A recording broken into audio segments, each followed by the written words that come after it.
Hello my little Starvelings, and welcome back to another Starve.io video.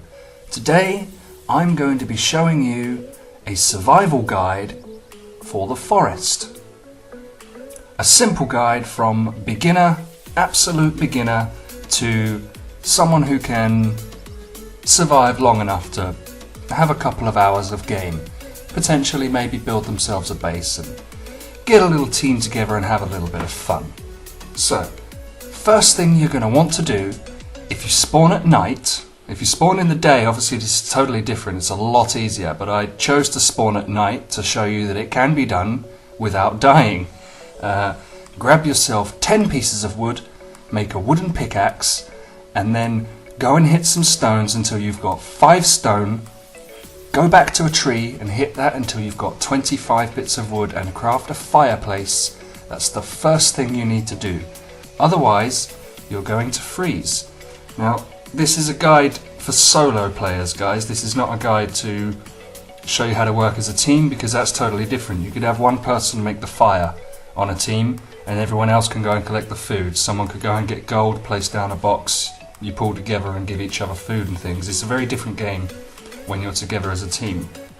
So, next thing you're going to want to do is make yourself a stone sword, because although berries are quite good at the beginning of the game, they're not going to sustain you for very long. Now, I got quite lucky on this run. A guy dropped dead right in front of me and gave me some diamonds and a whole bunch of berries, so I don't collect too many berries, but what you're going to want to do with that first fire is put it down next to a berry bush, such as this one here with the 5 berries on it, collect those and stay out the rest of the night.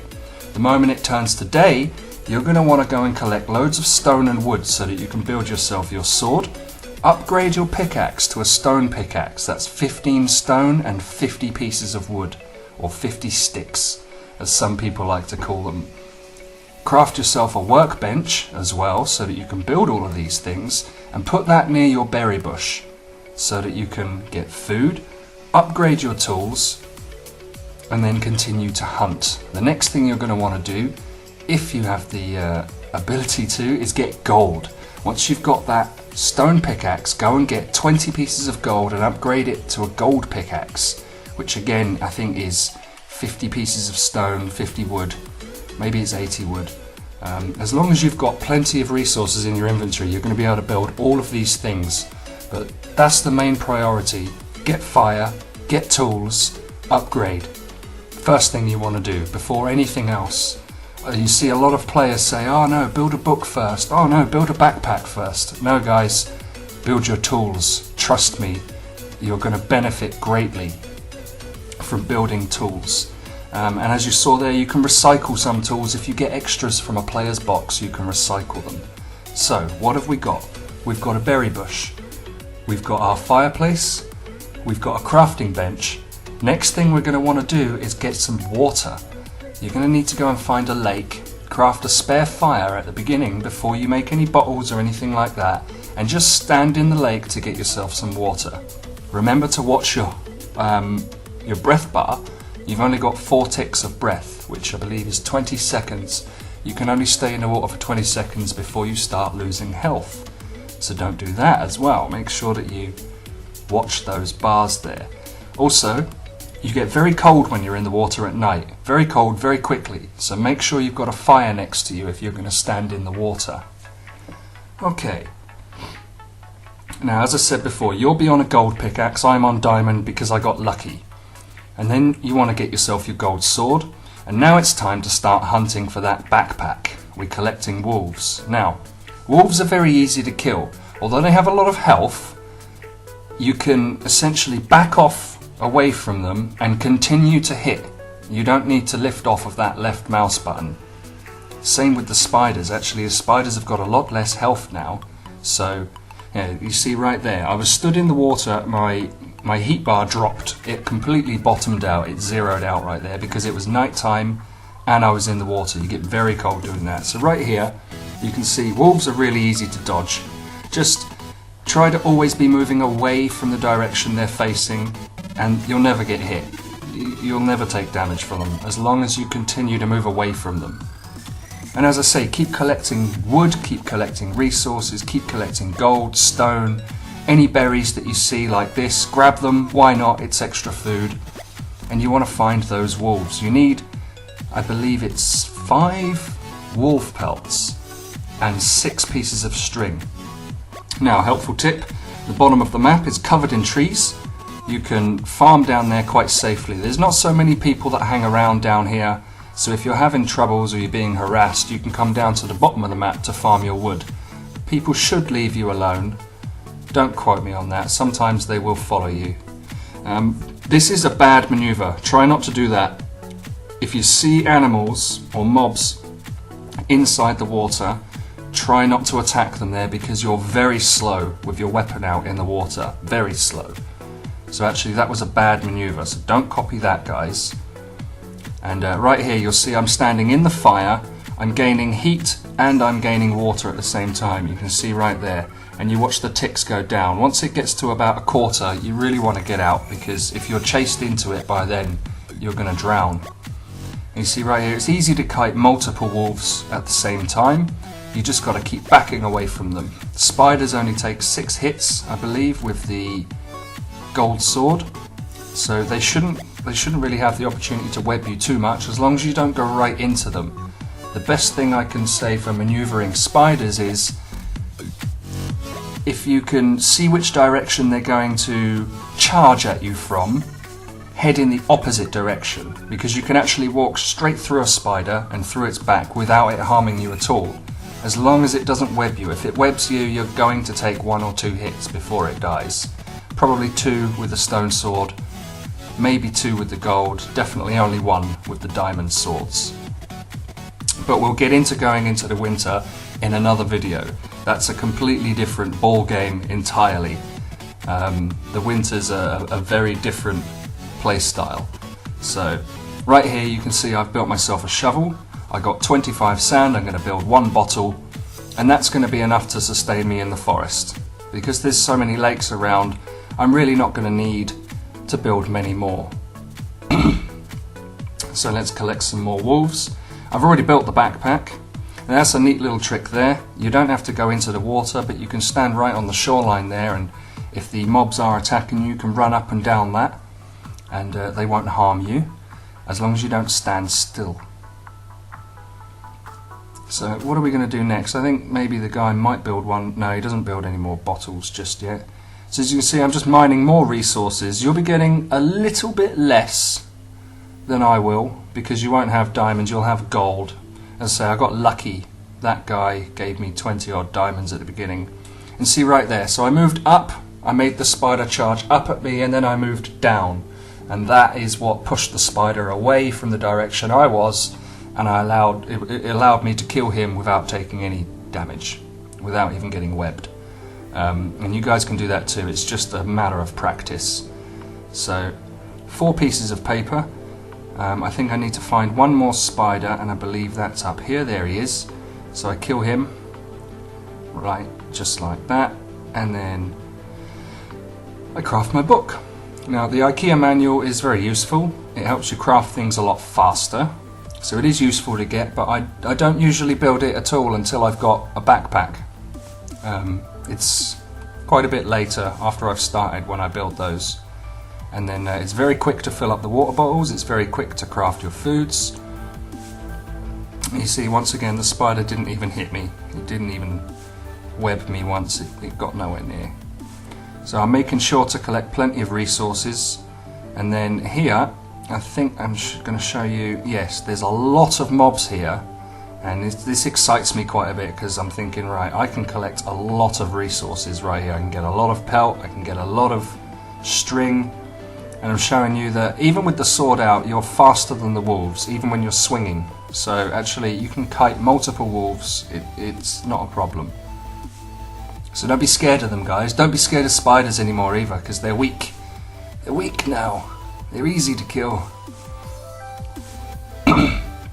You see how I'm just like using the mobs on my screen to give me a direction of play. Basically, I'm using them to I'm going between them all, and it's given me a direction of play here, and I'm able to go around in a big circle and take out as many as I can before other players realise that there's loads of spiders here, there's loads of wolves here. So that one got me. See, I was a bit close to him when I engaged the guy, and he webbed me once, and I think he hit me twice before I managed to pop him. Just like this guy, he hit me one time. And that will happen quite a lot. You can't really avoid it. They will hit you every now and then. It's just RNG. So other than that, guys, the surviving in the forest is pretty much down to this. Now that I've got all of these resources here, I am pretty set. If I wanted to, I could start building a base, I could start farming. I'm ready to craft some chapkas once I've got a few more rabbit furs, and what actually happens is a guy comes and attacks me, and so I win the battle. I think it's somewhere around here. This is the guy, Master Pro. So here's a little tip. When somebody approaches you in your fireplace and then just stands next to you, almost 100% of the time, guys, they're thinking about when to attack you. When is the right moment? When are they going to win? When are they going to catch you off guard? That's what's going through their head, because it's what goes through my head. So imagine them to be the same as you. They're going to attack you at some point. You must prepare for it. So I built a few bandages. I've already faced Master Pro a few times in other servers, so I had a feeling that he may come and attack me, and I was right. I think it's after I crafted a triple fire and put that down that he comes over, but you'll see. So I built 2 bandages. I used one, even though I'm full health. If you use that bandage, you have a passive bandage bonus, which is on your character. So the next time you take damage, provided you have more than 35% food, heat and water, you will heal at, I believe it's 3 times the rate of normal. The bar really does jump back up quickly. So it's always good to have a passive bandage bonus on you, to just, you know that you haven't taken damage, but you've eaten 1, maybe you've eaten 2 bandages, just to be sure. So here he comes. I'm crafting. I've already built my helmet. I've anticipated him, so I've put bandages on. I know this guy's going to attack. Right there. Right there, so he attacks. So I decide, right, that's it, I'm going to get stuck in. The best way to fight a diamond spear user is to get in close, and then as your health starts to drop, get away. Once that bandage has given you your health tick, you know he's got barely any health left, so get back in there and finish him off. And that was that. Actually, defeating this guy gave me his little chapka that he had there. So I never needed to craft it, but you guys, you will have to collect some rabbits, you will have to collect some wolves and some strings, but just like this, I've got the 12 pelts, I've got 20 odd string there. That's more than enough to build the 2nd tier chapka. All I needed really was 5 rabbit fur, and they're easy enough to get. There's rabbits dotted all over the forest, it's just a matter of finding them and killing them. And that's pretty much it, guys. That is Surviving the Forest 101, from absolute beginner to somebody who can hold his own in the forest. Craft your bandages, upgrade your weapons and tools, make sure you've got plenty of resources, always collect berries if you can, always collect stone and wood if you can, and then now that I've got that chapter, I'm thinking to myself, right, it's almost time to prepare for going to the winter, so how best to do that than to grab some water bottles, maybe 10, maybe 15. I usually take 15 with me, but on this occasion I only took 10, I think. Yeah, I believe it was only 10. Oh, this guy was, he's constantly saying, team, team, team, THM, and I'm just like, no, I'm going to stab you with my sword, mate. Sometimes you have to be slightly aggressive with certain players because you can foresee them being trouble in the future. The way they act immediately just rings alarm bells with you. It kind of triggers something in your brain that's a bit like, I don't trust this guy at all. So yeah, building berries is quite easy. You take 3 berries and you build your seed from that in a fireplace, and you can plant them down. And actually that's a pretty good way of getting a lot of food quite quickly when you're starting, but I prefer to use this method, guys, and that's to hunt meat in the forest. You see I've got 41 cooked meats there. I'm about to craft, I think I craft 10 bottles, as I said. Got a few bandages, I've got the Viking helmet, the chapka, and that's pretty much it, guys. That's surviving the forest 101. That's how you do it. It's quite straightforward, but definitely for someone who's never played before or who's just starting right now, it's not straightforward. It's very confusing. It's like, oh my gosh, how do I survive this? You got all these bars are dropping all the time, and how do I keep them up, and how do I keep them high? And so hopefully, guys, this has helped some of the brand new players to the game, and hopefully some more experienced players have maybe taken a couple of tips from this. I'm not sure if they will. Probably not. Probably have their own methods. But hey ho, that's how it goes. So yeah, guys, I hope you enjoyed the video. Please drop a like on the bottom of the video. Subscribe if you haven't already subscribed. And yeah, thanks very much for watching. And I'll see you in a bit.